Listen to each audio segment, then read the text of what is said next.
Hi, my name is Chung Dha, and today I want to talk about the use of SD cards. So this is a Toshiba Class 4, which is my reserve SD card, and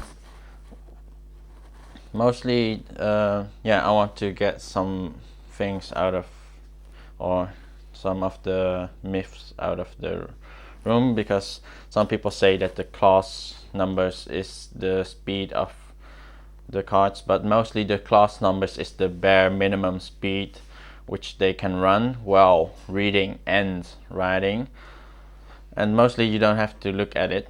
So because when you're filming, it's mostly writing than actually reading, and most of the cards can read much faster than that they write, and they can mainly do both things on your camera really well. However, the main thing you have to look at is the writing speed. So on this card, it's actually pretty fast. It's 10 megabytes per second, and the one I'm now using is inside the camera is a class 6, a white version of this one, which writes about 20 megabytes per second, which is fairly enough for both cards are actually very enough to use on the 550D or any new camera still. And for mainly filming, I find that you don't need to get like really fast cards yet, because the data rate isn't really that high, especially when you're using small cameras like these. And mostly just look at how fast they write. Choose them that are writing faster or around 10 megabytes or faster than 10.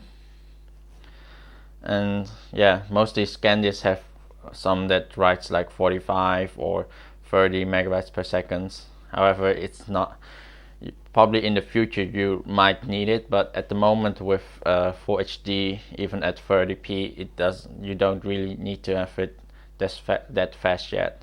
Maybe if in the future we're going for maybe with 4K, but at the moment with 2K or 1080p, it's not really needed yet. However, there's a slight thing about using SD card, because there is a 4 gigabyte limit or a 4 gigabyte lock.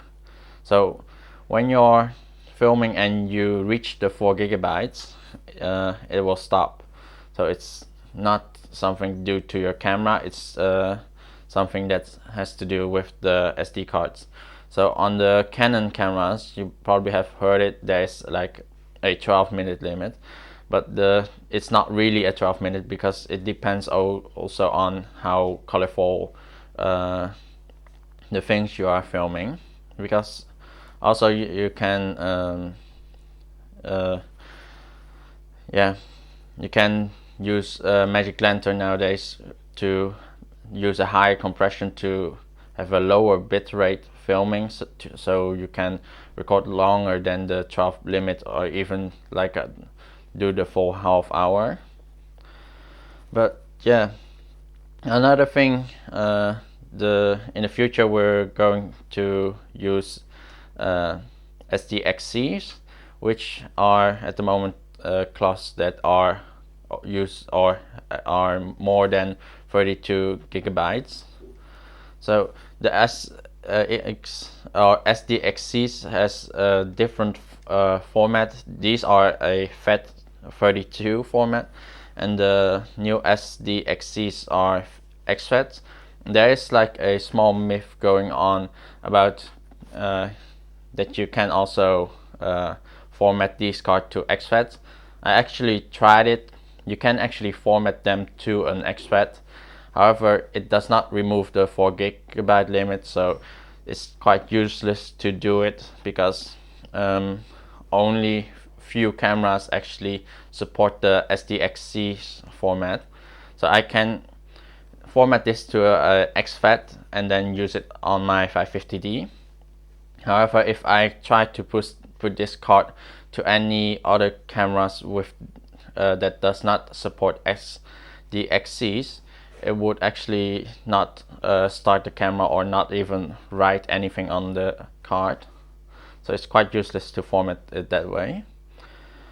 And the other thing is a lot of people give like the or has like the problem of sometimes not able to write something on the card of actually or reading or actually removing things off the card because they forget there is like a small lock, and they tend to give the fault to anything else, like that their SD card reader is a bit broken or anything else. But they sometimes, yeah, on really cheap cards, the lock can be like really able or really simple to set it to lock. I'll show you.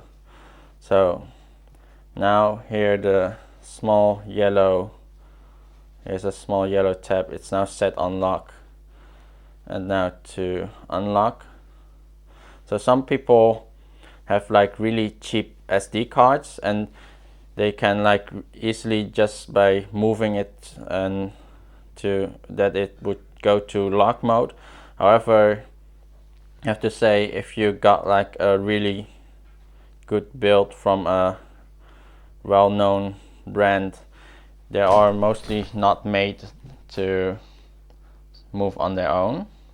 So you can actually just use or just buy like well-known brands instead of buying cheap ones, and just look at the data rate or bit rate that they are using and choose the faster ones, and don't buy cheap ones with fake brands or really just that they are cheap. So just spend the extra money for the well-known brands instead. So on that note, see you the next time. Bye.